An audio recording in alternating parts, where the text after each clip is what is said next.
Hi, and welcome to Let's Talk Safety. I'm your host, Dylan Sutherland from Protector Safety Gear. Throughout this series, we'll be interviewing industry experts to provide our audience with valuable insights on various categories of PPE. Topics will range from selection and standards to maintenance and care. This should ultimately assist you in selecting fit-for-purpose safety solutions for your site. From these discussions, we will create resources such as Toolbox Talk downloads and blogs, all of which will be available on our website, www.protector.co.za, for download. Today we're sitting with Christo. Welcome, Christo. Thank you for giving us your time. Christo is the MD of uvex South Africa, and quite a bit more than that. He's got vast experience from a safety point, and we're going to ask him to just briefly walk us through. You don't become the MD of uvex South Africa by chance. What did your safety career look like to get you here? Cool. First up, thanks for having me, Dylan. Excited. It's been 18 years already. It's hard to believe. So I joined uvex in 2006. I had no idea about safety, but I joined as a sales guy.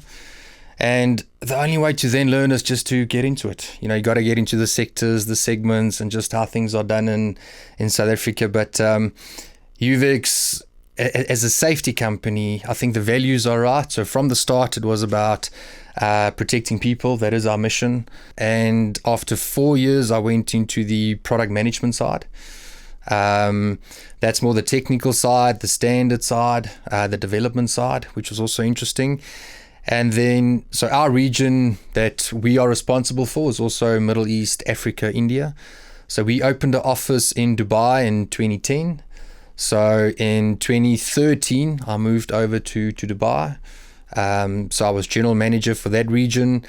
And then in 2017, I came back here as part of a succession program to then take over as MD in 2021. So interesting times if we look at COVID and what happened there and, how the whole industry was affected. And so I'm in my third year now, but it's been interesting. It's a good journey. So the main point of this podcast is we want to equip people with good information, good knowledge, good decision-making ability, because ultimately you can't make a good decision if you do not have the appropriate information. Hence, we get the experts. So how we view uvex is they're really a fit-for-purpose partner. You guys aren't there to just try to put PPE on site. Let's make sure, understand, like you've said now, you can't just one size fits all. It has to be fit for purpose for that specific industry. It doesn't actually, there's never ever going to be a blueprint that you can just copy. So from our side, the knowledge it's unquestionable. You guys are one of the leaders in knowledge. From a quality point as well, I think I've never ever seen or heard of something that was uvex manufactured that has been kicked back because it was incorrectly issued. How would you view your company as fit-for-purpose solutions to the end user? I think firstly, again, back to our mission statement, which is protecting people. It is something that we honestly take personally, because I hate it when people actually say we sell a commodity, because then you start talking numbers, you start talking price, you start talking process and you almost become a logistic company. I've got the product, it's available at the right price, it's our way, go for it. Whereas when it comes to safety, if you think about what we're actually doing, that every person that puts on a safety product is a father, it's a son, it's a brother, and when you think about it and you put that personal touch to it, you actually go that extra mile. And it shouldn't actually be the extra mile. So fit for purpose is actually taking the product, making sure that our product is fit for purpose on site. And that is a holistic approach. It's not something that, again, you follow three basic steps and off you go. You've got to entrench yourself with the customer, how they do things. And again, you'll find a manufacturing site. Let's take Mittal. The Mittal site in Vereniging is completely different to the Mittal site in Saldanha. Same company, same process, different setup. Different environment, different people, different culture. So it's, again, you can't just copy and paste. So fit for purpose is really matching the product with the environment, with the culture, and with that customer. And we can unpack that a bit, but it is a process. It is best practice.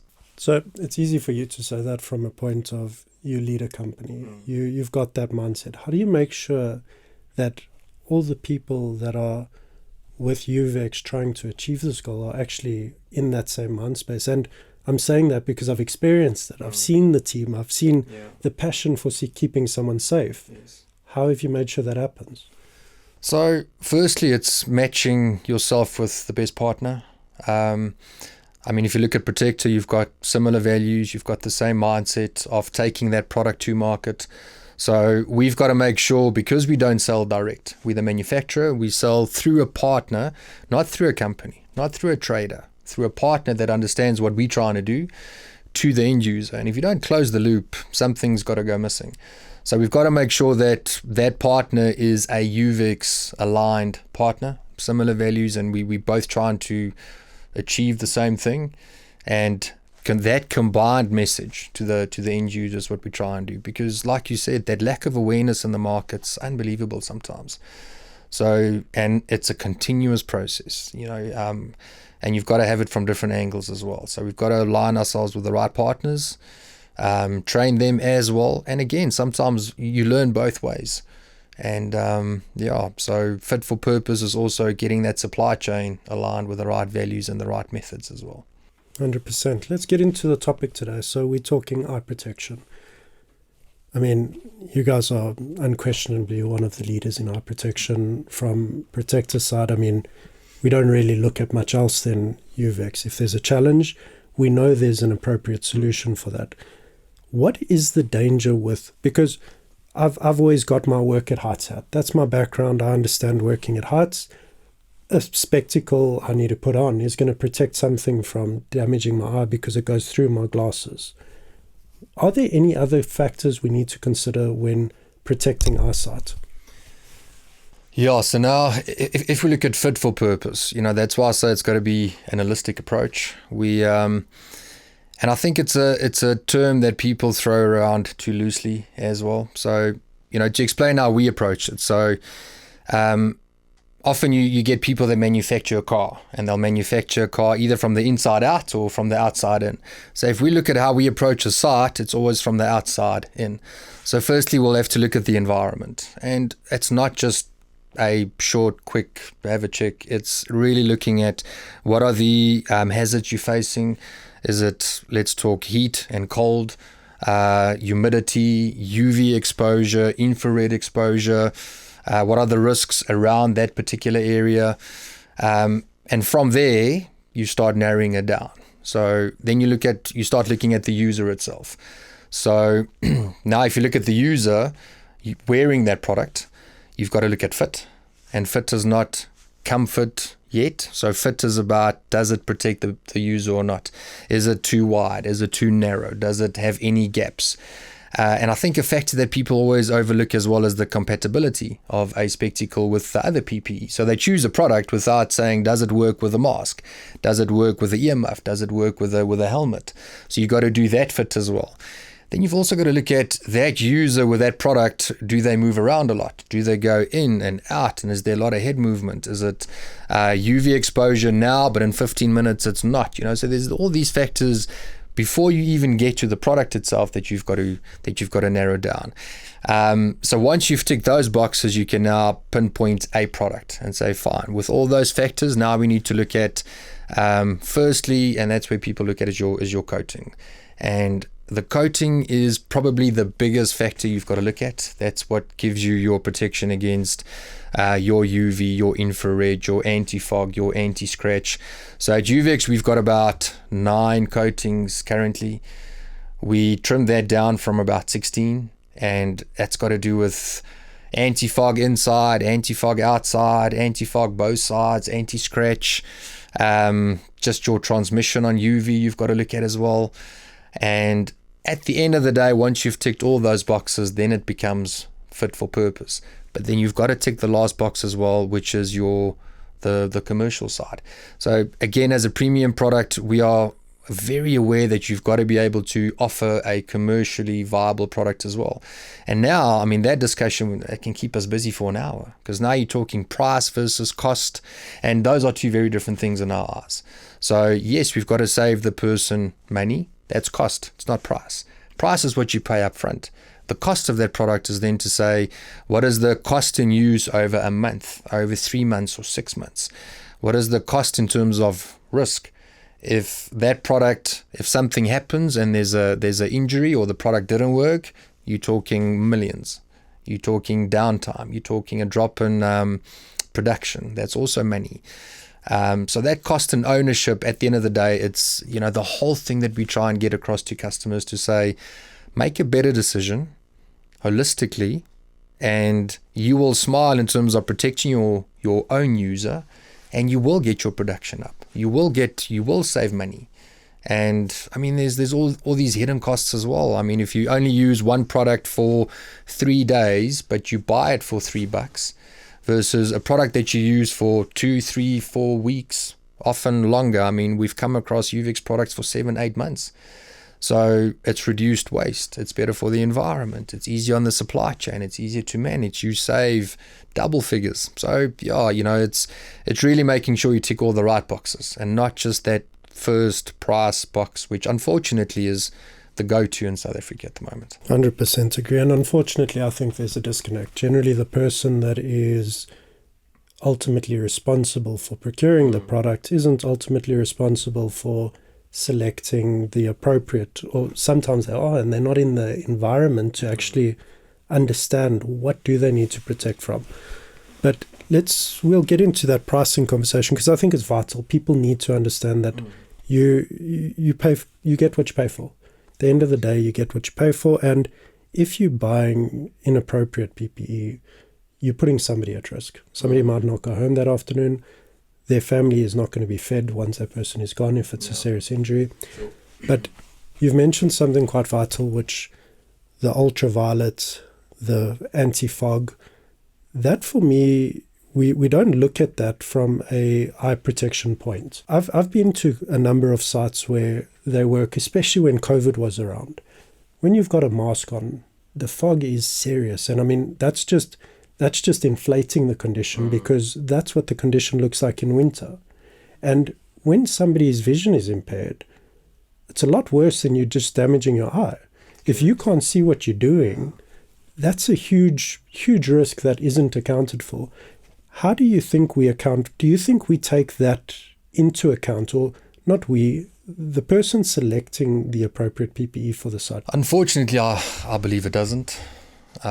Too often we'll get to sites, and often, our sales guys go out there and they ask questions. I mean, it's the best way to do it. And what are the problems you're facing?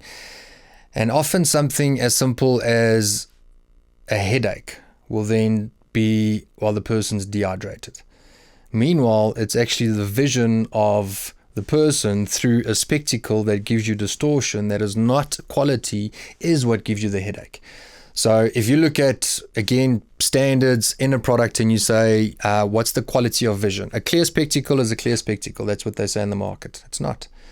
So a clear one spectacle will be a clear one, conforms to the standard, but the standard also only means a certain part of the lens is good clarity. The rest of it is not. So that means, let's say that person moves around a lot, like I mentioned earlier on, or it goes up and down stairs, that person. And you look to the sides of that spectacle and there's distortion. Your eye constantly works. That leads to fatigue. That leads to headaches. The person's not dehydrated. It's just the quality of the spec. And those are some of the hidden risks that we always talk about. To say, okay, well, we're not comparing apples with apples. Anti-fog, what you see, one will say it's anti-fog, the other one is anti-fog. Again, you're not comparing apples with apples. So a product that then fogs up, what happens? The person takes it off. Often that person takes it off and they just work without it because it doesn't work.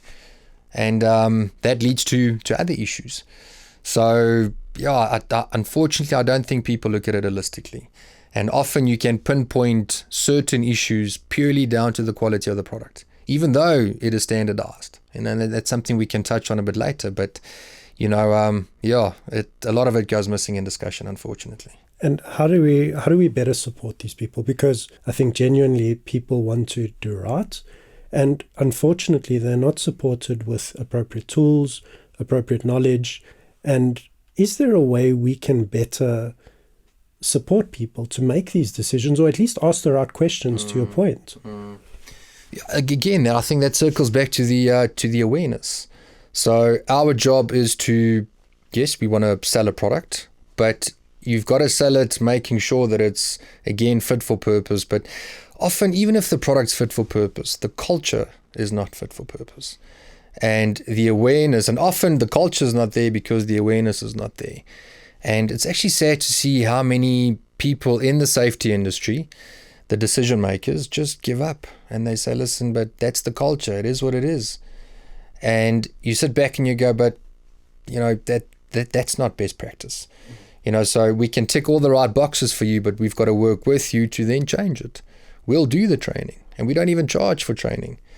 So if we get the right environment, we change the culture, you get people thinking a bit differently, then that culture is also favorable to the product that you're actually selling.